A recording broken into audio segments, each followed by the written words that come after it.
Quando vi o Ioniq 5 em fotos, recordo-me de pensar: olha, parece um Lancia Delta. Mas ao vivo, esqueçam. É como se um Lancia Delta coubesse dentro do Ioniq.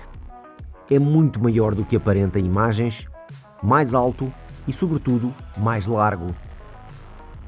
O design exterior é de tal forma diferenciador que dei por mim a ser alvo de criteriosa observação por parte de proprietários de outros carros elétricos, alguns deles a custar o dobro do preço deste Ioniq. As formas angulosas, os pormenores em forma de swirl nas proteções dos guarda-lamas, os grupos ópticos dianteiros que só me fazem lembrar Legos e os farolins traseiros que nem parecem existir até os vermos acender. As enormes jantes de 19 polegadas com pneus 235/55 parecem até diminuídas pelas formas avantajadas da carroceria. Na frente contamos ainda com uma bagageira extra, num conceito bem pensado para servir de cofre para o ou os cabos de carregamento.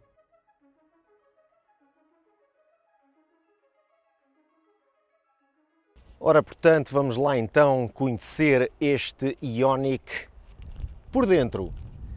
Já que por fora já vos foi permitido dar uma vista de olhos, agora vamos ver por dentro. Aí está cravejado de proteína depois da viagem aos Algarves. Não gosto muito desta jantola, mas vocês me dirão o que é que acham. Vamos começar já aqui pela traseira, caros amigos. O carro é assim para o largo, é assim tipo um belo de 1,5 m. Vamos dar aqui a conhecer em primeiro lugar a bagageira. E a bagageira deste Ioniq 5, sem ser surpreendentemente grande, é mais do que suficiente para as necessidades da maioria. Natseguras, pronto, Natseguras.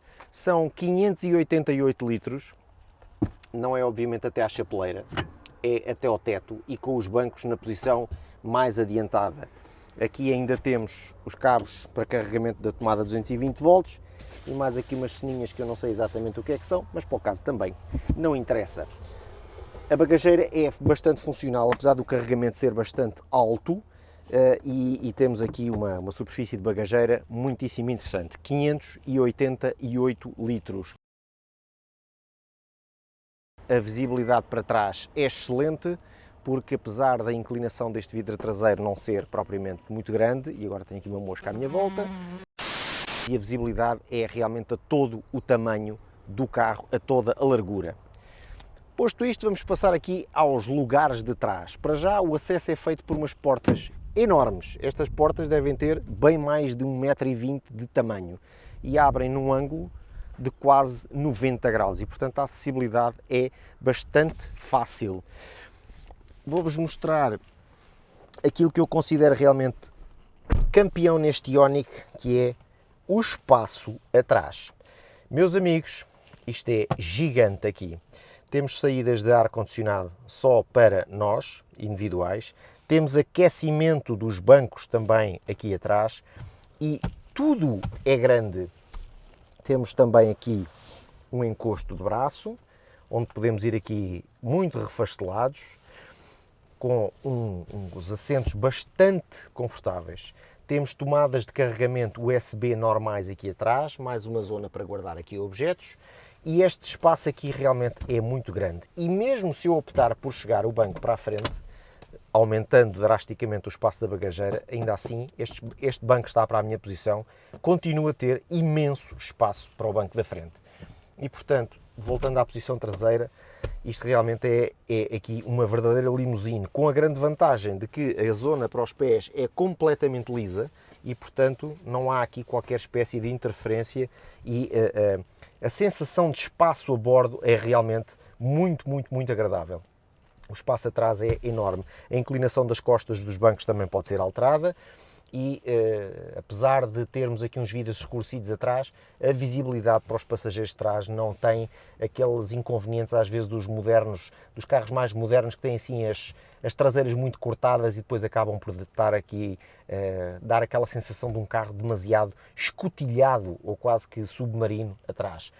Portanto, espaço deste Ioniq atrás é fantástico. Vou-vos só mostrar também a capacidade de regulação aqui do encosto.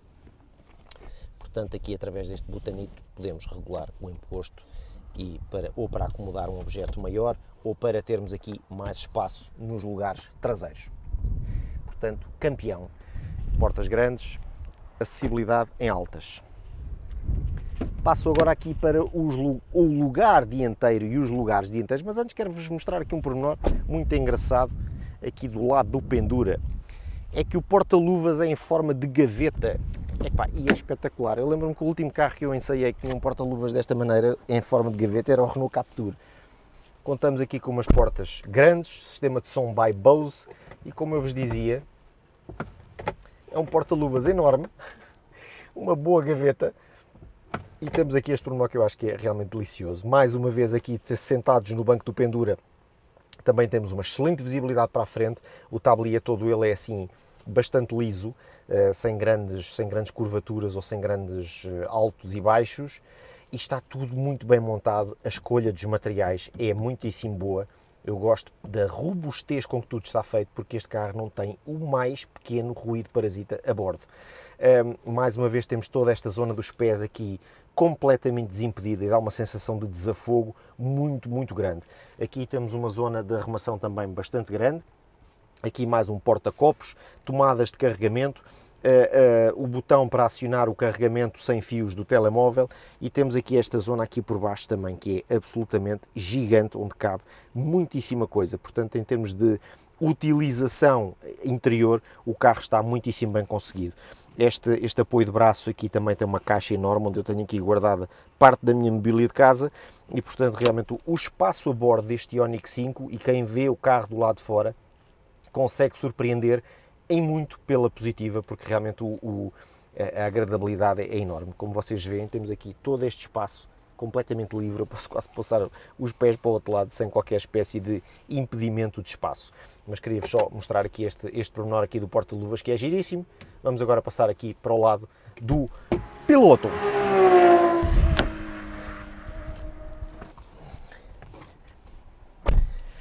Ora bem, e uma vez sentado aqui aos comandos do Ioniq 5, a primeira coisa que eu começo logo por destacar é uma excelente posição de condução. As regulações permitidas em alcance e altura do volante, bem como as regulações elétricas do banco, permitem-me atingir aqui uma posição de condução que eu considero que é perfeita, pelo menos é totalmente do meu agrado pessoal. Mais uma vez, a sensação de desafogo e largura é muito boa. Esta zona da porta, então, dá para literalmente apoiar aqui o braço todo confortavelmente, porque é realmente muito grande e muito larga. Os materiais são todos bons, apesar disto ser feito de plástico e estes botões serem em plástico, mas dão uma sensação de boa qualidade, e a robustez de montagem, mais uma vez, está presente em muitos pormenores. O volante tem uma pega que eu considero divinal, e que esta zona central aqui a imitar tecido também é muitíssimo agradável. Pena aqui os pilares que são em plástico, e num carro de 50 mil euros isto é assim um bocadinho inaceitável. Temos aqui os comandos do Cruise Control e das páginas do computador de bordo que podemos alterar ali, e portanto aqui temos os vários menus para escolher. Podemos ver aqui as indicações sobre os consumos. Por exemplo, eu já fiz cerca de 750 km com este carro, com uma média de 19,8 kWh por cada 100 km. Destes 750 km, 700 terão sido feitos em autoestrada, e portanto a média não é propriamente das mais agradáveis. Ainda assim, com esta média, num carregador doméstico bi-horário, isto custa 2,4 euros por cada 100 km, ok? Isto é que é importante reter. Temos aqui a indicação da carga da bateria, temos a indicação do nível de regeneração que pretendemos cada vez que levantamos o pé do acelerador. Portanto, eu posso ter, através aqui das patilhas do volante, eu posso controlar se quer menos regeneração ou mais regeneração, ou até o sistema do e-pedal, que me permite literalmente guiar só com o pedal do acelerador, porque cada vez que eu levanto o pé do acelerador equivale literalmente a travar. Temos aqui o botão para os modos de condução, que eu sinceramente acho que é o que é, não acho que faça sentido nenhum ter um modo Sport ou um modo Eco e normal e Sport num carro elétrico cuja prioridade é poupar e ser eficiente, e portanto eu por norma ando sempre em modo Eco, tanto mais que mesmo em modo Eco o carro reduz a potência do sistema de climatização, e ainda assim sai sempre bastante frio e nós andámos aqui vários dias com 27, 28, 30 graus e mesmo em modo eco nunca ninguém sentiu aqui necessidade de baixar a temperatura dos 22 graus porque o frio aqui a bordo era bastante grande. Temos regulação em altura dos faróis, botão elétrico da mala, estacionamento elétrico, enfim, todas aquelas modernices que já estamos habituados, faróis LED adaptativos com o sistema de assistência de máximos, os limpa-parabrisas automáticos, como é óbvio, e depois temos aqui este comando da caixa, que é um comando fixo, que é o mesmo sistema que eu vi na Volkswagen, que é rotativo, e portanto rodamos para cima para engrenar drive, rodamos para baixo para engrenar o reverse, que ativa automaticamente a câmara traseira, ou carregamos para colocar o carro novamente em parque. E com o carro travado de preferência. Este é aquele botãozinho de mudança involuntária de faixa e avisos que eu me apresso a desligar sempre que entro para o carro, porque considero que a Hyundai tem uma calibração demasiado intrusiva deste sistema e eu não sou grande adepto deste sistema que está constantemente a intervir no volante e por vezes torna-se até um bocadinho aborrecido. Portanto, como veem que após a minha recarga doméstica esta noite eu já percorri cerca de 49 km, o consumo médio está nos 16 kWh por cada 100 km, porque apesar de ter feito aqui um bocadinho de autoestrada, também fiz umas quantas voltinhas e é nas voltinhas que estes carros são realmente muito eficientes. Obviamente direm-me vocês, eu não vou comprar um carro de 50 mil euros para andar nas voltinhas, mas este carro dá para andar nas voltinhas e também dá para fazer 300 km de autoestrada numa assentada sem terem que pensar em parar para recarregar. Este painel aqui central tem, quanto a mim, uma parte que eu não gosto muito, que é esta moldura em branco. Acho que se calhar isto num tom mais escuro era capaz de ficar um bocadinho mais agradável, mas obviamente é para alinhar com o grafismo todo em branco do painel. O painel tem uma iluminação espetacular, independentemente da luz que lhe incida, vê-se sempre muito bem. Se bem que o sistema de luminosidade adaptativo automático, quando escurece, ele fica demasiado escuro e eu ontem tive provavelmente necessidade de aumentar o nível de luz 2 ou 3 vezes. Mas o que é que acontece? Quando eu deixo aquilo sem ser em modo luminosidade automática, depois, esta manhã, quando eu peguei no carro, aquilo continuava tudo quase escuro, porque obviamente não adaptou e ficou com um temazinho muito escurinho. Mas pronto, é um pormenor, se calhar é por causa de eu ser um bocado pitosgo e ver mal, que achei que ficava demasiado escuro. Aqui nos menus, isto nunca mais tem fim. São páginas com aplicações e outras coisas do género e, portanto, temos aqui realmente muitíssimas opções. Podemos ver aqui este mapa inicial que dá aqui a percentagem de carga da bateria, tem aqui uma indicação em GPS assim muito disfarçada aqui no meio que eu acho que é muito elegante. Aqui temos também a diferença que podemos constatar entre se funcionarmos com ar-condicionado ou se não funcionarmos com ar-condicionado. Neste caso são apenas 6 km de diferença e, portanto, é absolutamente desprezível ter o ar-condicionado ligado ou não. Eu, por norma, tenho sempre, que acho que nada melhor do que conduzir confortável e, sobretudo, também uma coisa que eu opto sempre quando está calor é a ventilação dos bancos, que neste carro funciona muitíssimo bem. Podemos controlar o condutor, o passageiro, temos aquecimento, ventilação, temos também volante aquecido, desumidificação automática, portanto, este carro, teoricamente, nunca permite sequer embaciamento. Aqui também temos os comandos do ar-condicionado e botões de atalho para algumas das funções, mas obviamente aqui conseguimos concentrar tudo. Temos aqui a navegação, temos inclusivamente só um modo de mapa, que é onde é que ele diz mapa, está aqui, pronto. Temos aqui o mapa com a indicação da bateria, a autonomia, se colocarmos o destino ele diz inclusivamente qual é que é a estimativa de carga com que vamos chegar ao destino, está constantemente a dar indicações sobre os postos mais próximos para carregar e, portanto, aliás, fizemos aqui procurar estações, aqui temos aqui ao nosso dispor, só num raio de 4 km temos aqui umas 5 ou 6 e, portanto, dificilmente se fica aqui apiado. A projeção do telemóvel só funciona com cabo no caso de Android Auto, a Apple CarPlay já tem funcionamento sem fios e, portanto, podemos replicar e ter aqui o Android Auto neste ecrã, que com esta definição espetacular funciona realmente muitíssimo bem.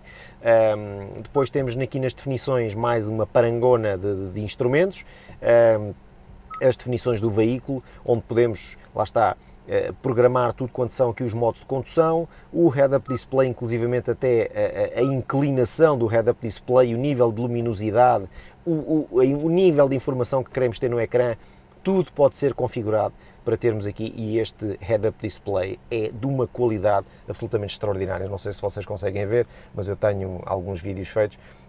Sobretudo a informação aparece de uma forma muito nítida no vidro, mas com uma sensação de profundidade gigante.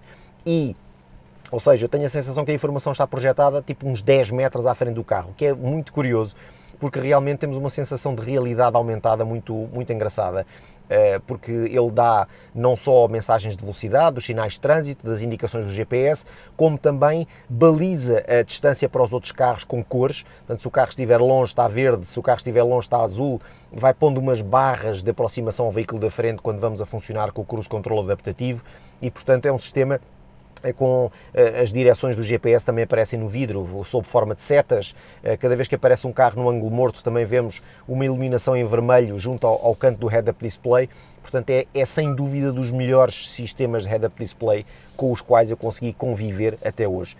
A visibilidade para trás é excelente, como eu já disse, o vidro é enorme, a visibilidade para os retrovisores também é muitíssimo boa, para além de que, depois, obviamente, sempre que engrenamos a marcha atrás, contamos com a câmara de marcha atrás e temos, inclusivamente, algumas das definições que podemos também selecionar para as câmaras.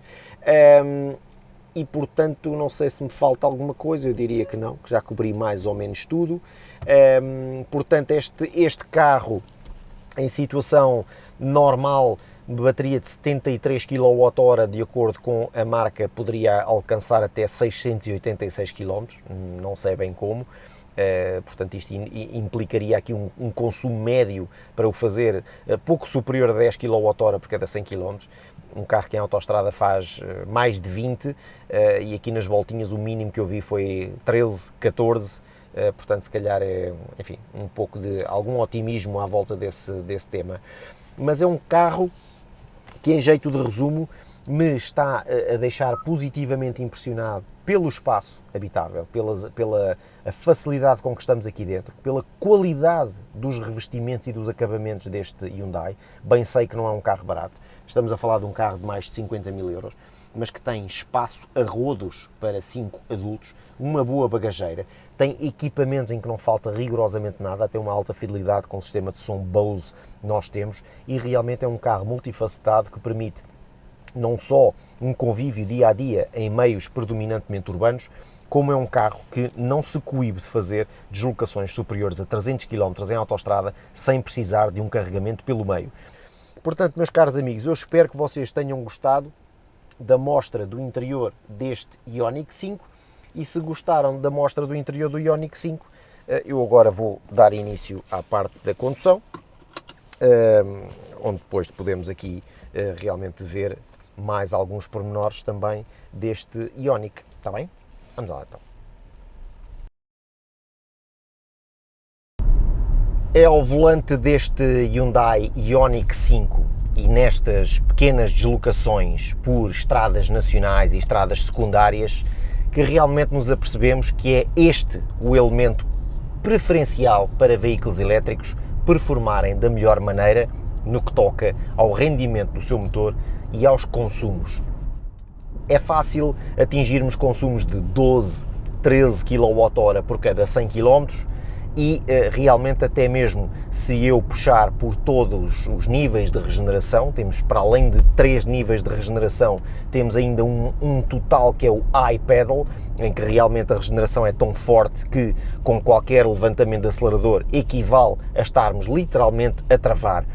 Eu não estou a tocar no travão e eu já estou praticamente parado a antecipar que o carro que vai à minha frente a 20 à hora, mas não sabe onde é que vai virar, possa realmente virar e eu nem sequer preciso de parar. Não toco no travão e estou parado.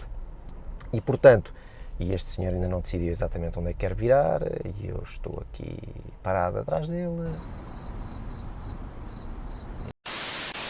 Estava eu a dizer, portanto, que é realmente aqui, com condução tranquila, a baixas velocidades, em estradas onde eu posso antecipar as travagens através de uma leve alívio de pressão no acelerador, que posso realmente maximizar a regeneração do motor elétrico e, portanto, aqui sim eu consigo fazer consumos realmente baixos e consigo, com este Ioniq 5, com uma bateria de 73 kWh, realmente perceber que é possível, se calhar, com uma carga, percorrer facilmente mais do que 400 ou até chegar aos 500 km de autonomia com uma carga.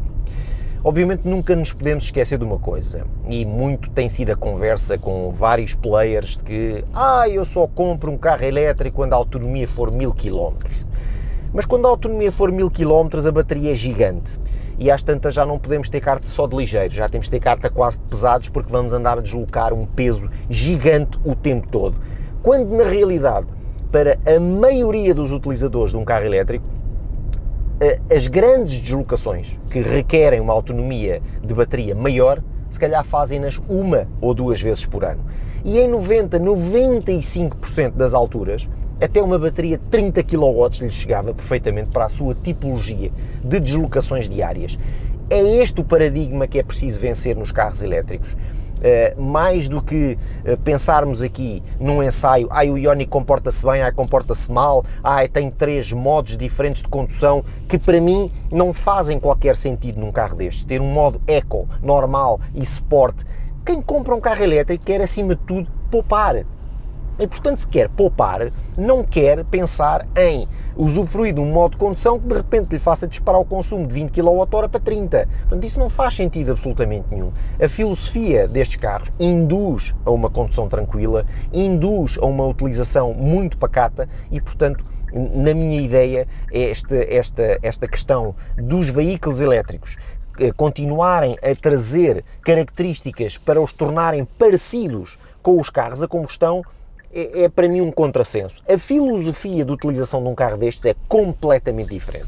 E, portanto, eu não posso, para continuar, nem as pessoas devem continuar a comparar os veículos elétricos com os motores a combustão. Muito menos fazer comparações de veículos elétricos com carros diesel, porque quem tem um carro diesel faz 20, 30, 40 mil km por ano. O carro diesel aí continua a ser rei e imbatível. Para quem faz com frequência muitas deslocações grandes de 200, 300, 400 km, provavelmente até um veículo a gasolina se coaduna melhor com o seu modus operandi de vida diária. Agora, para quem tem um veículo que usa 90% em meios urbanos, com deslocações pequenas com frequência, 20, 30, 40, 50, 60 km por dia, e uma vez ou duas por ano faz uma viagem maior, um carro destes começa a ser algo de muito sensato, porque em 99% ou 95% das situações eu posso realmente ter um carro que gasta muito pouco, e quando eu digo muito pouco, estamos a falar de um carro que, se eu carregar numa tarifa bi-horária em casa, e isto é a premissa número 1 para quem compra um carro elétrico, é ter onde o carregar em casa, estamos a falar de um carro que, mesmo que gaste 20 kWh por cada 100 km em autoestrada, estamos a falar de gastar 2,4 euros para percorrer 100 km. Muita foi a celeuma à volta dos carregamentos rápidos que eu fiz nas stories com o vídeo com este Ioniq 5, parei nos carregadores Ionity, e realmente sim, nos carregadores Ionity custa 84 cêntimos por cada kilowatt, o que me deixa, às médias que este carro faz em autoestrada, como é este caso, que é o meio menos adequado para ter veículos elétricos, faz consumos de 20, 21 kWh por cada 100 km, e aí estamos a falar de gastar quase 18 euros para fazer 100 km. Mas é o preço para eu ter a certeza de que paro num sítio qualquer, estou lá 10 minutos a carregar e saio com carga para mais de 200 km. Vocês vão me dizer, então, mas isso eu faço com carro a gasolina. Pois faz, mas se o objetivo é estar a parar nos carregadores Ionity a toda a hora, então se calhar não está a gerir bem o facto de ter um carro elétrico, porque se este carro, mesmo a gastar 20 kWh por cada 100 km, me faz quase 400 km com uma carga, e eu fiz uma deslocação em autoestrada de A para B de 300 km, eu nem sequer teria tido necessidade de parar. Portanto, eu faria tudo de uma assentada, e quando chegava ao ponto B, segunda casa, um hotel onde estamos a passar um fim de semana, ou quer que seja, com um carregador, e o carro está à carga. E no dia a seguir tenho o carro provavelmente com mais de 70% ou quase 80% da bateria. Portanto, caros amigos, é importante reter o seguinte: a utilização de um carro elétrico com estas características, com uma bateria de 73 kW, serve para quem? Para quem faz regularmente uma maximização de uma utilização de um carro elétrico em ambientes urbanos e que ocasionalmente faz viagens longas em autoestrada. É na autoestrada que este carro é pouco eficiente? É, porque estes motores a 120 km/h ou a 130 ou a 140, a diferença de consumo é gigante. Quando comparado com os 13 ou 14 que é possível fazer em cidade, aqui estamos a falar de consumos de 21, 22 com alguma facilidade, kWh por cada 100 km. E a carregar em carregadores de 0,84 cêntimos o kilowatt, epá, às tantas quase que mais vale ter uma AMG com 100 chumbo 98, não é? Mas, mais uma vez, quem compra um carro elétrico a pensar que vai fazer viagens em autoestrada a toda a hora, eu acho que comprou o carro errado. Não é suposto ter um carro elétrico para fazer viagens em autoestrada a toda a hora e depois vir-se queixar que os carregadores da Tesla são muito caros e que os carregadores, que os PCRs são muito caros e que os carregadores da Ionity são um roubo. E pá, pois, mas eu acho que se alguém tem um carro elétrico e depende constantemente de ter que ir a esses carregadores, alguma coisa não está bem, porque esses carregadores servem para utilizações pontuais. Eu podia ter feito Lisboa-Cabanas de Tavira sem ter que parar para carregar e tinha carregado a 12 cêntimos em casa e voltava a carregar a 12 cêntimos no destino e continuava a fazer Lisboa-Algarve, Algarve-Lisboa com 15 euros de energia elétrica, sem portagens, claro, mas gastava 15 euros em energia elétrica. Portanto, não há carro nenhum com motor a combustão que faça 600 km com 15 euros de combustível. Portanto, isto é preciso reavaliar estas comparações de mas o meu carro também faz, o meu carro também não sei o quê, é esses custos por quilowatt. Meu amigo, é verdade, mas se calhar, e o pressuposto é que a utilização de um carro elétrico seja radicalmente diferente, e radicalmente diferente partindo do princípio que a utilização predominante e preponderante deste tipo de carros é o meio urbano, e nos meios urbanos estes carros são imbatíveis, porque fazem consumos muito reduzidos, porque podemos, se carregarmos em casa, ter um carregamento por kilowatt a preços muito reduzidos e, portanto, aí é completamente imbatível.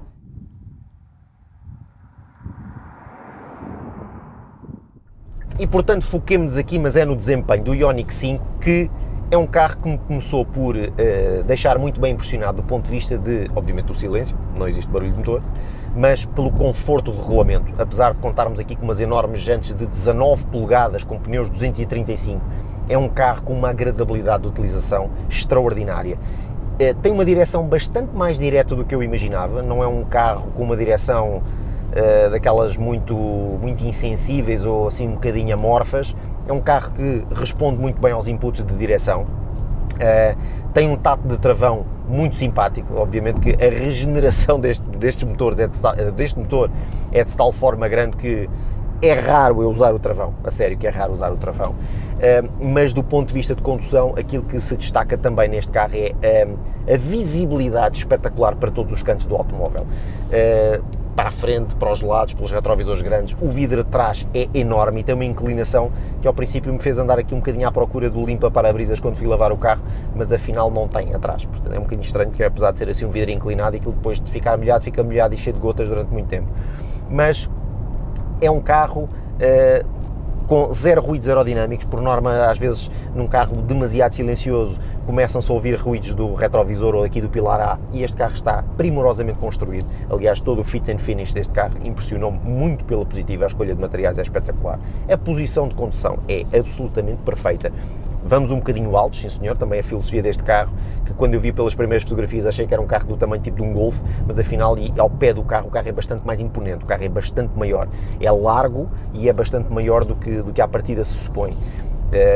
Depois, enfim, como eu já vos comentei, todo este espaço interior é realmente uma magia, como é que num carro deste tamanho conseguiram aproveitar tão bem todos os milímetros do interior deste carro.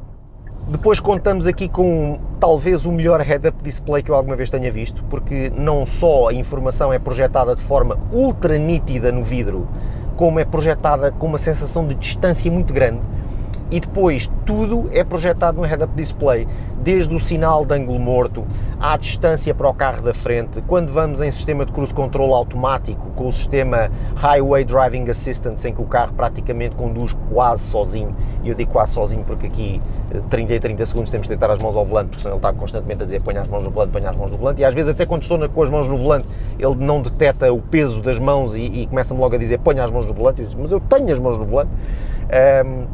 E portanto tem assim uma coisinha ou outra que são sistemas a mais, anticolisão e outras coisas, o alerta de faixa, não basta vir aqui no botão de desligar, eu tenho que ir aqui aos menus para desligar, porque senão o carro vai constantemente a vibrar e a tremer e o volante sempre a fazer micro correções e às vezes torna-se um bocadinho enervante. Eu optei realmente por desligar tudo, desliguei não o sistema de anticolisão para o carro da frente em sistema de cruise control, mas tudo o resto que são intervenções no volante eu achei por demais irritante e tive de desligar, porque eu fiz realmente muita autoestrada, experimentei conduzir com os sistemas todos ligados, mas às tantas é por demais enervante e eu acabei por desligar, mas pronto, isso sou eu, se calhar há quem adora esta situação.